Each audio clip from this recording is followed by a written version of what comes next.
But we'll see what we can do. And we don't have to shout. We're not going to shout. Unless you want. Don't shout. Oh, hold on. And we're back between two Yetis on, I think you're actually going to be my only interview during the show. I'm honored. With Hank Zbierski. Okay, Go on. let's go through this very slowly. It's Hank Zbierski. Zbierski. Are you Polish? Very much so.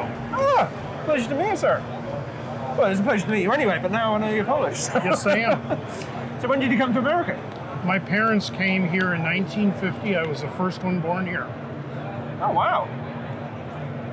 1950, right, okay. So I'm old. let's not go too far into that because I'll be starting to show my my lack of They history. came here right after the war. Yeah, so they were Prisoners of war. They were? Yes. Wow. Okay, so you've got quite some history there. I can tell stories all day long. So, you're not really in the boating industry, are you? No, I'm in communications. And it's your daughter who's dragged you into this. Dragged us in. Screaming. But not She kicking. dragged us in. Can't. Too old. Bad wheels. So communications is a very broad subject. So what is it exactly Isotropic does? We provide the VSAT connections on the domes you see on the yachts. Okay. The tracking antennas. We have our own satellite teleport facility, our own Earth station. So we actually control the satellites. We fly the spacecraft. We're the direct access to the You're connectivity. flying stuff up there. Yes, we are not your conventional reseller of satellite services on a yacht. We control it all from start to finish. We encode the data, we put it up, we uplink it to the satellite. It's our signal coming down, we decode it. Your operation must be huge. It's a sizable operation, and we're global. We have a large Earth station in Lake Geneva, Wisconsin. We have another facility in Europe, just east of Warsaw, Poland. And then we co-locate with at a facility owned by a satellite owner in Virginia. And we're going to be co-locating with another facility in Hawaii very soon so that we control the Pacific coverage and Asia.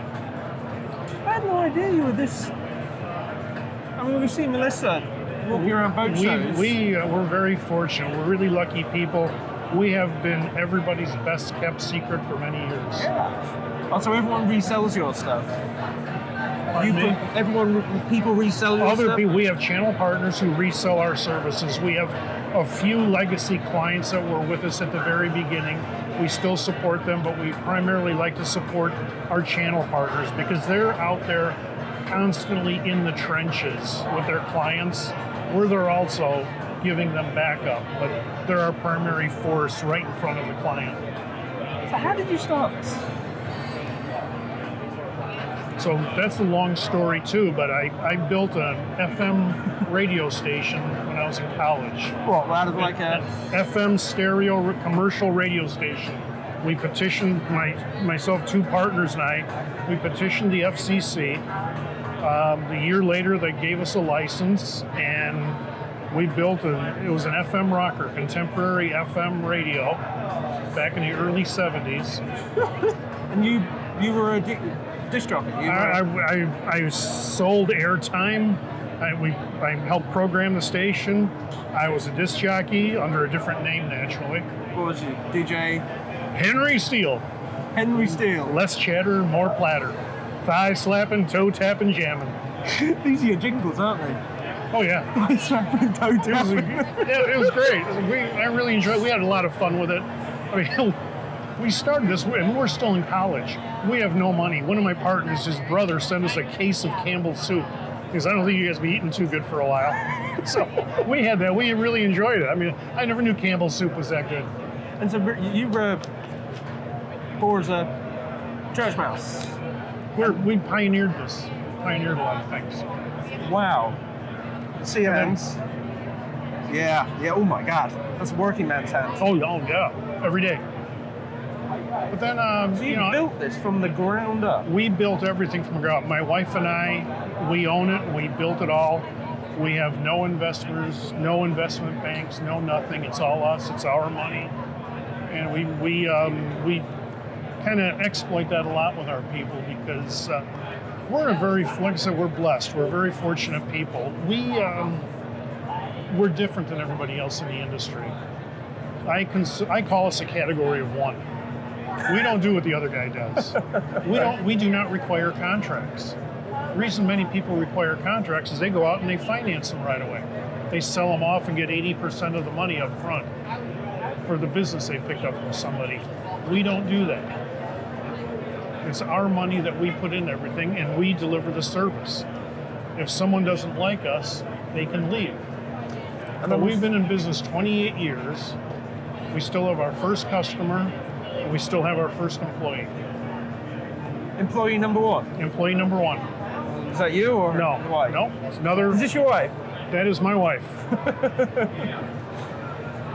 Oh, no, employee number one. He's our chief satellite And where are you scientist. based out of? We are based out of Lake Geneva, Wisconsin.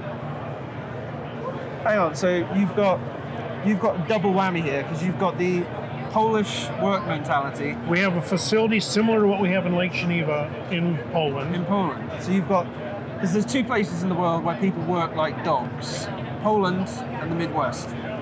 They work like isotropic peoples. Isotropics peoples. Yeah. Well, it's whenever I meet somebody from the Midwest or from Poland, I know they're going to work hard. Yes, we do. Always. Yeah. And so you've got the two. I've never met them. Yep. Good Lord. Two So out of three ain't bad. the marine side of it is, I imagine, 5% of the business, a tiny portion? It's a nice portion. We're very analytical about how we do business because we learned long ago there's cycles in everything and there's cycles in every market. No one market or no one customer makes up more than 7% of our total revenue. So By we're design. very diversified. It's by design. When Melissa does too well, we tell her to shut down for a while until someone else catches Who's up. in charge of this then? Because Melissa's somebody's in very charge. intelligent. Somebody's got their head screwed on with this business-wise. Is it you or is it That'd the be my wife? wife. That'd be my wife. So you're the crazy one inventing all these things. Yep. And she's making sure that Tells me it's... how to keep it straight. Yes. I wish my wife... Well, my wife's trying to do what your wife's doing at the moment. My so- wife is outrageously good at it, and I come up with crazy things, and then I just listen. And it works wonderfully for And it's us. work. Yeah, but right now, we're very fortunate with the maritime business. It's growing and growing, but everything else is growing with it also. I'm just checking it's still recording. Are we still on air? We're still on air. All right. Well, yeah, you must have the same fear, whenever you've been talking for like 20 minutes or something, and then you realise the station's not been broadcasting. You're like, Well, yeah, so people must really like what I'm saying because nobody said a word. Because they can't. Do you miss not doing the DJing and all that? I do. Those were crazy times, fun times. This is back in the 70s. Pardon me? This is back in the 70s. Oh, yes. Yeah, back in the 70s. But the truth of the matter is we were the first FM stereo station west of the Mississippi River.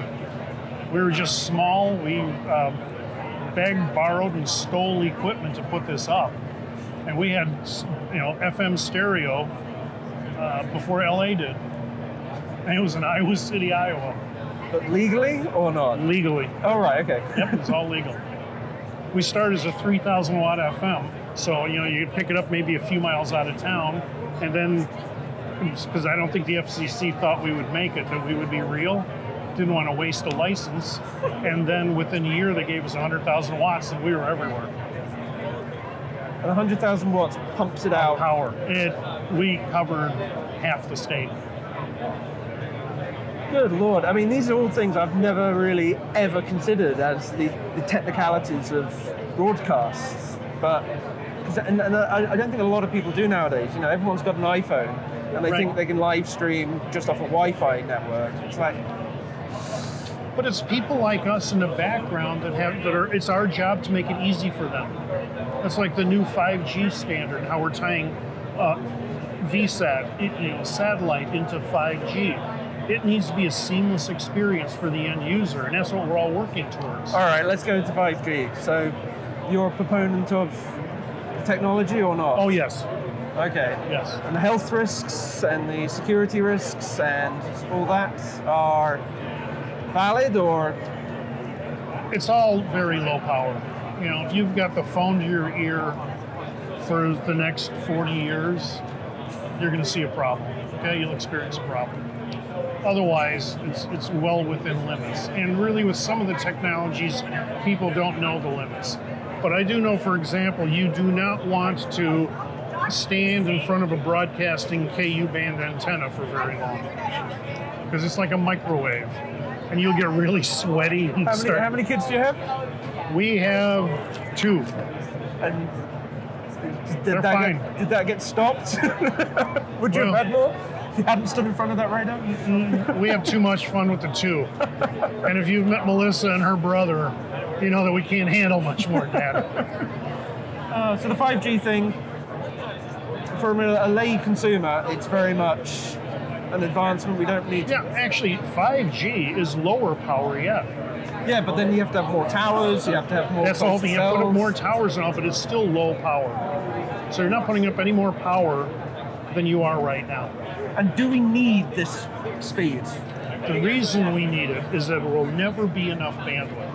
Everybody, the big media companies, There will they want to never stream. be enough bandwidth. That's There a will helpful never statement. be enough bandwidth. Everybody looks like, people start talking about how the LEO satellites are going to put us out of business. This is going to put us out of all these different, the CubeSats are going to put us out of business. People need to embrace all this, because there is never going to be enough bandwidth. There will be more applications that require IP traffic. And there's going to be a blend of LEO, MEO, GEO satellites, the 5G, the 4G, all the LTE. We love LTE. We love tying satellite into LTE, because you've got the best of the best with networks. They're so secure. Satellite is secure and LTE is secure. So you don't have to worry about people hacking anything. It just takes so much pressure away from the consumer, worrying about what they're putting across their network. This could well be an education for me.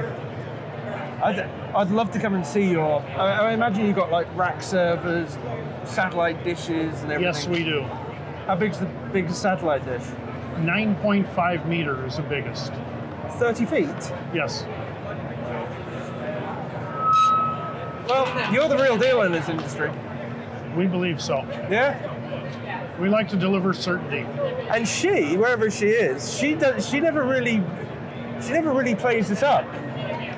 She's this girl walking around with a bag selling some VSAT. And really, she's the real deal. She's the real deal. She knows it, she lives it, she loves it. Thank you very much. Sir. It's been my pleasure.